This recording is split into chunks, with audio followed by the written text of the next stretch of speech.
नमस्कार साथियों, welcome on कल्प कैरियर इंस्टीट्यूट। आज हम अपनी इसी कड़ी में बात करेंगे कोशिका से जुड़े एमसीक्यू के बारे में, जो कि रीट में महत्वपूर्ण रोल प्ले करेंगे आपके। तो अभी आपने जो टॉपिक है वो तो हो सकता है रीड कर लिए हो, तो एमसीक्यू जो है उनके ऊपर फोकस रहना चाहिए आपका main.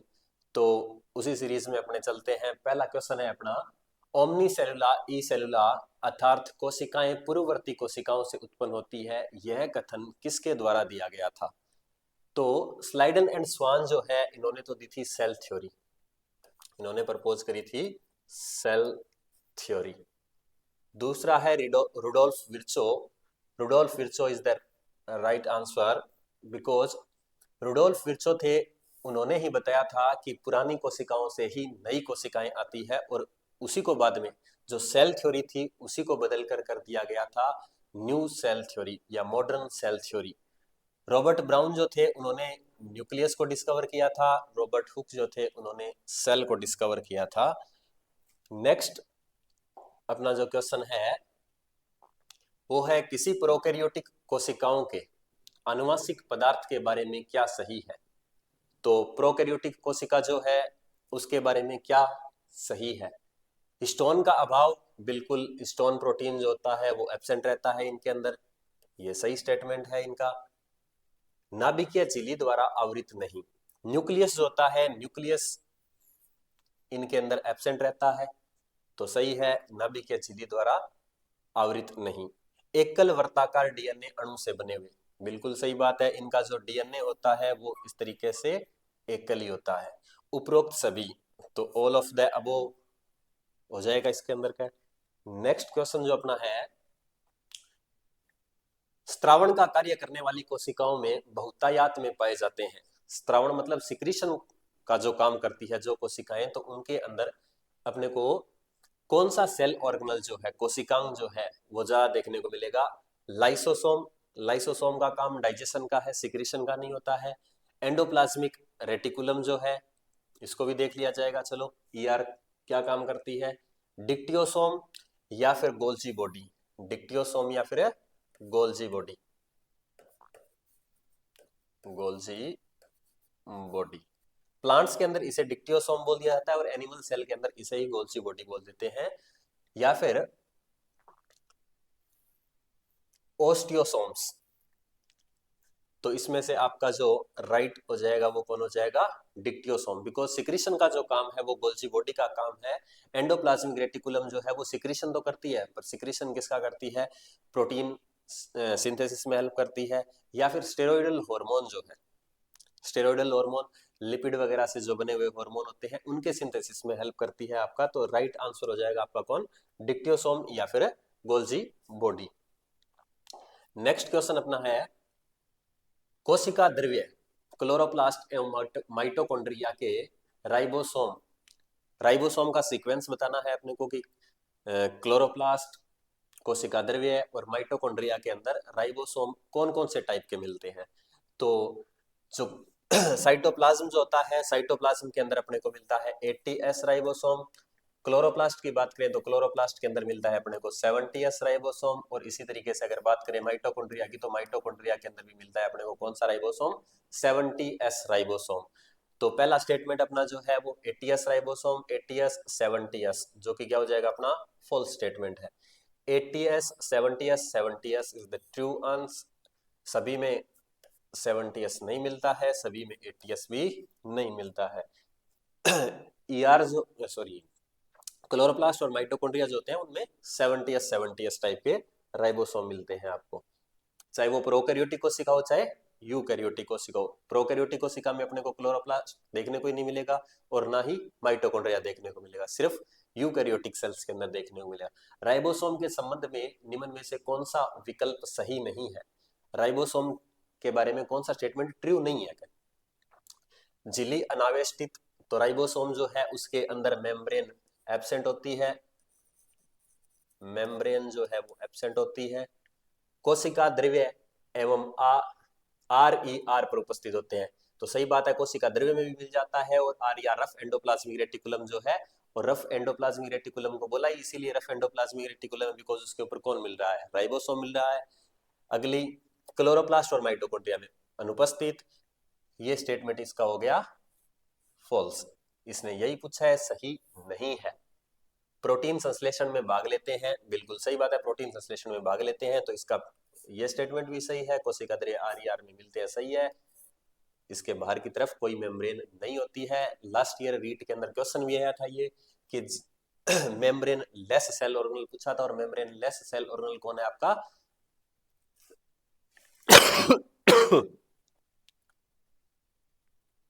Ribosome membrane less cell organelle होता है आपका।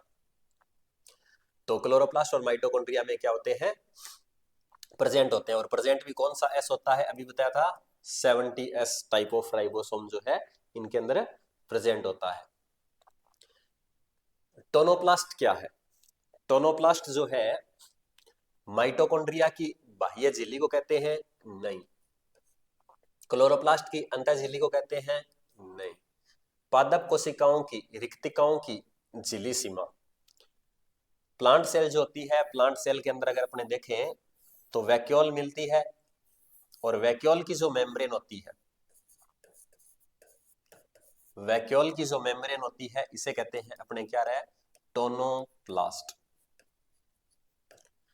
तो पादप कोशिकाओं की रिक्तिकाओं की जो सीमा है उसी को क्या कहते हैं अपने, टोनोप्लास्ट कहते हैं। एक पादप कोशिका की कोशिका झिल्ली, नहीं। तो अपना जो आंसर निकल के आएगा वो निकल के आएगा पादप कोशिकाओं की रिक्तिकाओं की झिल्ली सीमा। नेक्स्ट क्वेश्चन जो अपना है उसके बारे में, कोशिका झिल्ली हेतु निम्न में से कौन सा कथन सत्य नहीं है। कोशिका झिल्ली के लिए कौन सा स्टेटमेंट जो है वो फॉल्स है, सही नहीं है, क्या सही नहीं है। यह पादप व जंतु कोशिकाओं, जंतु दोनों कोशिकाओं में उपस्थित होती है। कोशिका झिल्ली की बात कर रहा है तो पादप और जंतु कोशिका दोनों में उपस्थित होती है। इसमें लिपिड्स की जो डबल मेम्ब्रेन होती है, सही बात है, लिपिड की जो है डबल मेम्ब्रेन मिलती है, बिल्कुल सही बात है, बाइलेयर मिलती है। प्रोटीन की परिधीय अथवा प्रोटीन्स परिधीय अथवा मूलभूत हो सकते हैं, बिल्कुल एक्सट्रेंसिक और इंट्रेंसिक दोनों तरीके के मिल सकते हैं। एक्सट्रेंसिक प्रोटीन भी मिल सकते हैं और इंट्रेंसिक प्रोटीन भी मिल सकते हैं। अंदर की तरफ पूरे फोल्ड प्रोटीन भी मिल सकते हैं और बाहर की तरफ भी प्रोटीन मिल सकते हैं। इनमें कार्बोहाइड्रेट कभी नहीं पाए जाते हैं, बिल्कुल इनमें कार्बोहाइड्रेट मिलते हैं, तो ये स्टेटमेंट इसका क्या है, फॉल्स है। इनके अंदर कार्बोहाइड्रेट्स मिलते हैं, बिना कार्बोहाइड्रेट्स के प्लाज्मा मेम्ब्रेन का फॉर्मेशन नहीं होता है। लिपिड और कार्बोहाइड्रेट्स दोनों मिलते हैं। निम्न में से किस विशेषता के आधार पर लवक माइटोकॉन्ड्रिया से भिन्न होते हैं। लवक और माइटोकॉन्ड्रिया में डिफरेंस बताना है, तो झिल्ली की दो परतें उपस्थित होती है, दोनों के अंदर होती है। भिन्न बताना है अपने को, ये दोनों में सिमिलरिटी है। दोनों की मेम्ब्रेन जो है, अगर बात करें माइटोकॉन्ड्रिया की तो ये माइटोकॉन्ड्रिया है अपने पास, तो माइटोकॉन्ड्रिया की जो इनर मेम्ब्रेन है वो इस तरीके से रफ देखने को मिलेगी, जबकि आपको जो क्लोरोप्लास्ट होता है उसकी क्लोरोप्लास्ट की दोनों मेम्ब्रेन आपको स्मूथ देखने को मिलेगी। राइबोसोम की उपस्थिति, दोनों के अंदर कैसा राइबोसोम मिलने वाला है अपने को, 70S टाइप ऑफ राइबोसोम मिलने वाला है। थाइलेकोइड की उपस्थिति, माइटोकॉन्ड्रिया के अंदर आपको कौन नहीं मिलने वाला है, थाइलेकोइड नहीं मिलेगा। जबकि अगर बात करें किसकी, क्लोरोप्लास्ट या फिर लवक की बात करें अपने, तो उसके अंदर अपने को कौन मिलने वाली है, इस तरीके की कॉइन लाइक स्ट्रक्चर मिलेगी, जिनको अपने क्या कह देते हैं, थाइलेकोइड कह देते हैं। क्या कह देते हैं, थाइलेकोइड।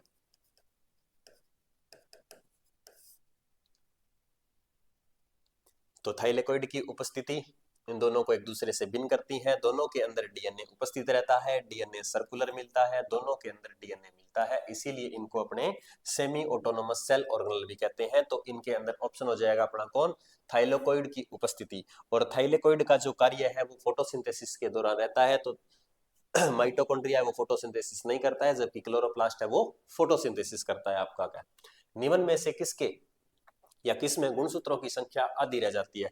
कोशिका विभाजन का क्वेश्चन है कि कौन से कोशिका विभाजन में जो आपका नंबर ऑफ क्रोमोसोम है कोशिका के अंदर आधा रह जाता है, क्या तो पहला पूछा है इसने समसूत्री विभाजन। समसूत्री विभाजन जो होता है उसमें कोशिका विभाजन के बाद भी एक कोशिका से दो कोशिकाएं बनेगी और दोनों कोशिकाओं के अंदर जो गुणसूत्रों की संख्या है वो इक्वल रहती है, समान रहती है।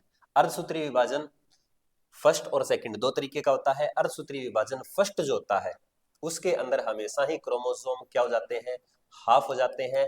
बट क्रोमोसोम जो है अर्धसूत्री विभाजन सेकंड के अंदर क्या रहते हैं, इक्वल रहते हैं। तो इसके अंदर तो इक्वल रहेंगे और यहाँ पर क्या हो जाते हैं, क्रोमोसोम हाफ हो जाते हैं। और निषेचन, निषेचन के बाद तो क्रोमोसोम आप देखोगे n+n दो हैप्लॉइड गैमीट मिलते हैं और क्रोमोसोम का नंबर क्या हो जाता है, हैप्लॉइड से डिप्लॉइड हो जाता है। तो क्रोमोसोम के नंबर इसने पूछा है कि आधी रह जाती है, मतलब हाफ रह जाती है। तो हाफ रह जाती है किसके अंदर, आपकी अर्धसूत्री विभाजन फर्स्ट के अंदर। अर्धसूत्री विभाजन सेकंड जो होता है उसके अंदर क्रोमोसोम के नंबर कभी भी हाफ नहीं होते हैं और एस फेज भी नहीं आती है उसके अंदर, मतलब डीएनए का सिंथेसिस भी नहीं होता है उसके अंदर क्रोमोसोम अर्धसूत्री विभाजन सेकंड के अंदर।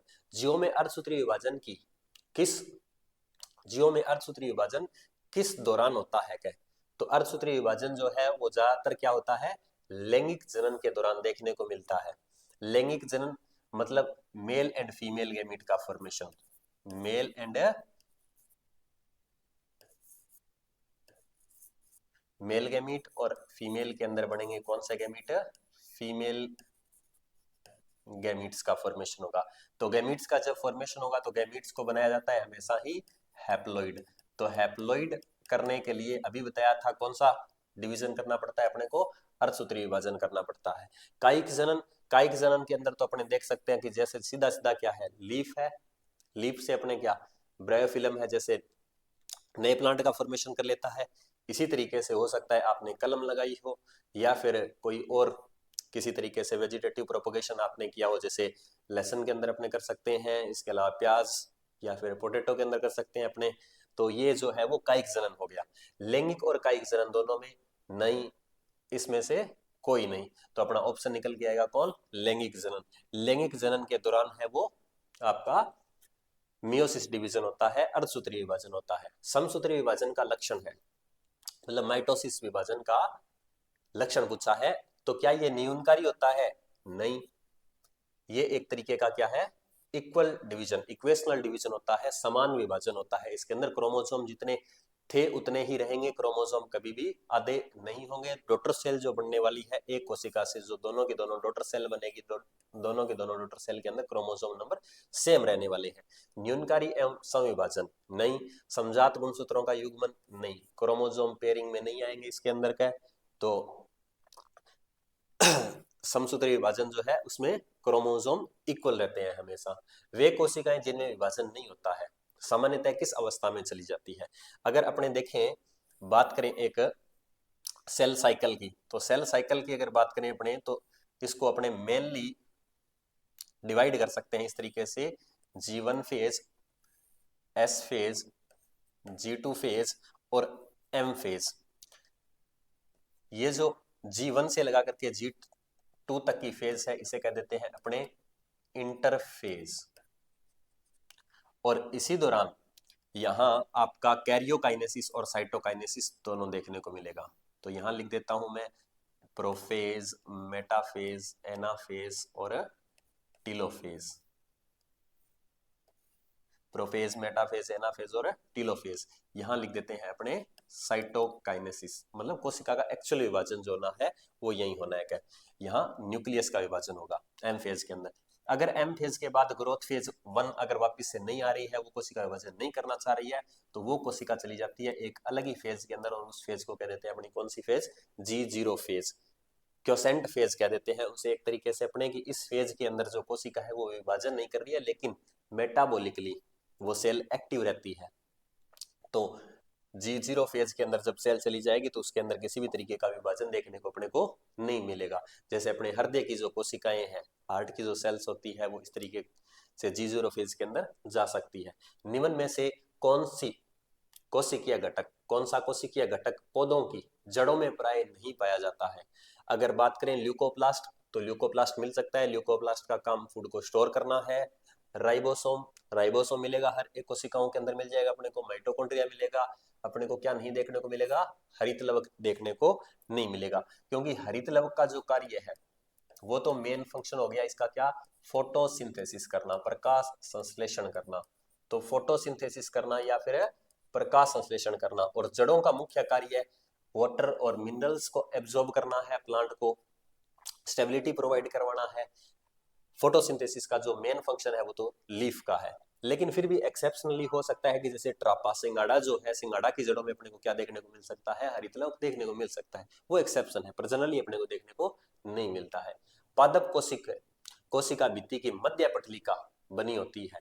पादप कोशिका, दो पादप कोशिकाएं हैं इस तरीके से, दो पादप कोशिकाओं के मध्य पटलिका की बात कर रहा है कि किसकी बनी होती है।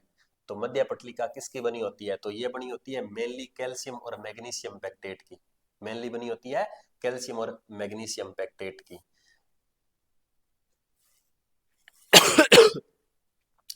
लिग्निन सेल के अंदर डिपॉजिट हो जाए तो सेल है वो ऑलमोस्ट डेड हो जाती है, इम्परमिएबल हो जाती है। इसी तरीके से पैक्टिन सेल वॉल के अंदर हो सकता है, सेलुलोज का भी डिपोजिशन हो सकता है, लेकिन कैल्शियम और मैग्नीशियम जो है वो मिडल लेमिला का फॉर्मेशन करता है।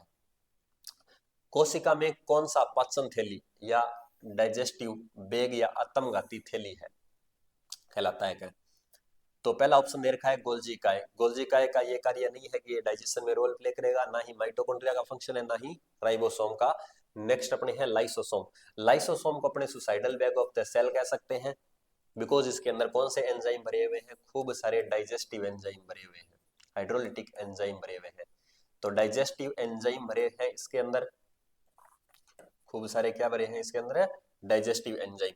जब भी कोई सेल क्या हो जाएगी, या तो पुरानी हो जाएगी, वो अब उतना एफिशिएंसी के साथ फंक्शन नहीं कर पा रही है, बढ़िया तरीके से फंक्शन नहीं कर पा रही है, तो उस कोशिका को क्या कर दिया जाएगा, खत्म कर दिया जाएगा। या फिर हो सकता है कि वो सेल जो है उसकी प्लाज्मा मेम्ब्रेन या किसी तरीके से उसके अंदर क्या हो गया हो, डैमेज हो गया हो। अगर यहाँ मान लो इस तरीके से कोई डैमेज हो गया है इस तरीके से सेल की मेम्ब्रेन वगैरह के अंदर, तो मेम्ब्रेन के अंदर डैमेज होने की वजह से उसके लाइसोसोम जो है वो क्या कर देंगे, ऑटोफेगी कर देंगे, खुद को ही डाइजेस्ट कर देंगे क्या। तो लाइसोसोम जो है उसका कार्य हो गया खुद को ही डाइजेस्ट करना का। पादप कोशिका को जंतु कोशिका से अलग करने वाला कोशिकांग है। तो पादप कोशिका को जंतु कोशिका से अलग करने वाला कोशिकांग है। तो बताओ प्लास्टिड जो है वो क्या पादप कोशिका में कभी भी मिलता है, बिल्कुल पादप कोशिका में मिलता है, लेकिन जंतु कोशिका में नहीं मिलता। तो प्लांट सेल में तो मिलता है, लेकिन कौन सी सेल में नहीं मिलता है, एनिमल सेल में नहीं मिलता है। रसदानियां, वैक्यूल जो है वो आपकी कहाँ मिल जाती है, आपको प्लांट सेल के अंदर भी मिल जाती है, और हो सकता है इनका फॉर्मेशन किसके अंदर भी हो जाए, एनिमल सेल के अंदर भी हो जाए। माइटोकॉन्ड्रिया प्लांट सेल में भी देखने को मिलेगा और एनिमल सेल में भी देखने को मिलेगा। गोल्जी बॉडी या डिक्टियोसोम प्लांट सेल में भी देखने को मिलेगा और एनिमल सेल में भी देखने को मिलेगा।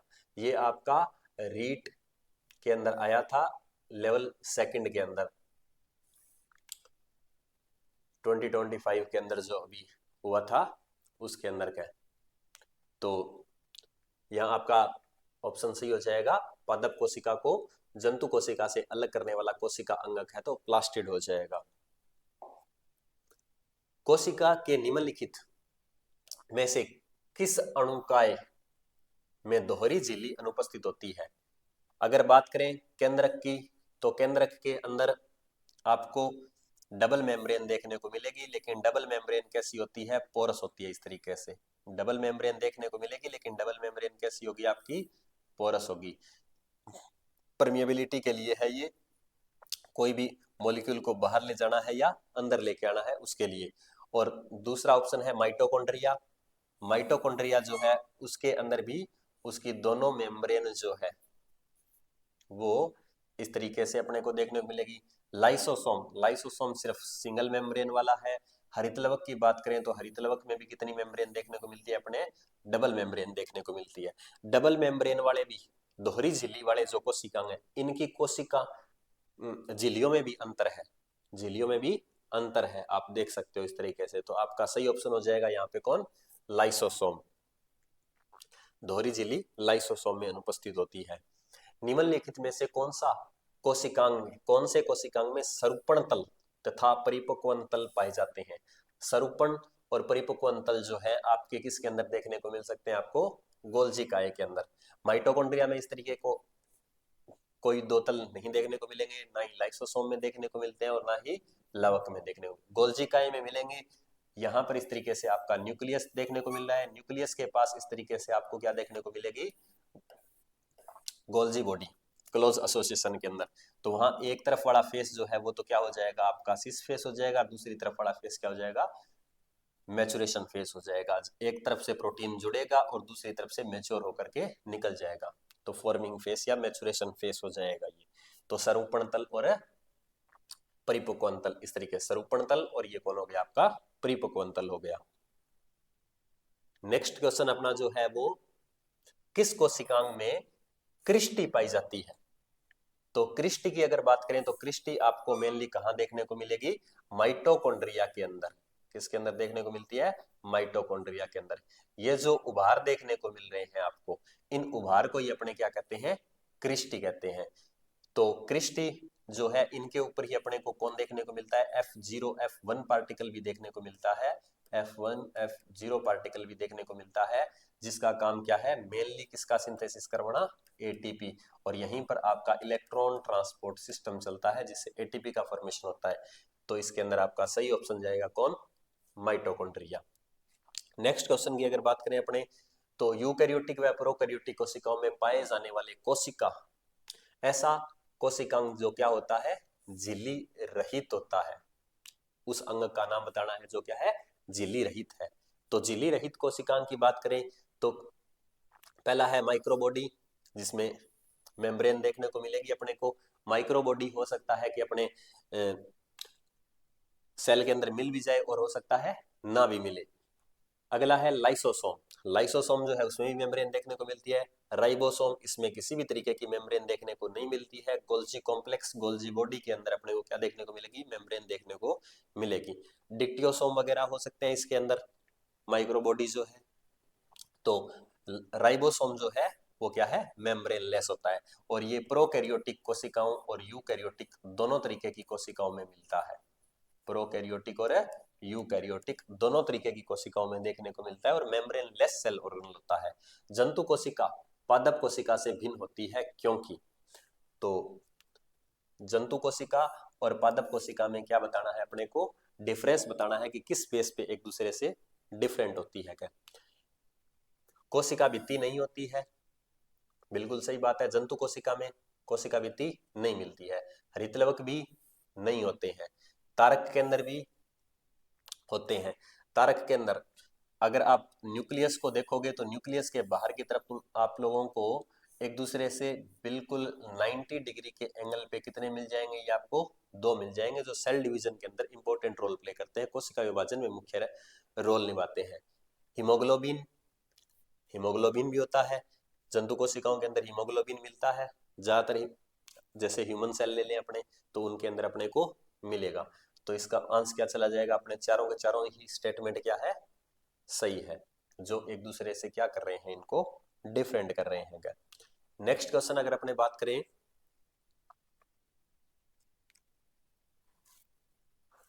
तो ये था अपना सेल के बारे में। मेनली सेल से जुड़े हुए एमसीक्यू अपने किए थे कि कोशिका विभाजन और कोशिका अंगक जो है उनसे जुड़े हुए मुख्यतः अपने क्या कर लिए हैं? एमसीक्यू कर लिए हैं।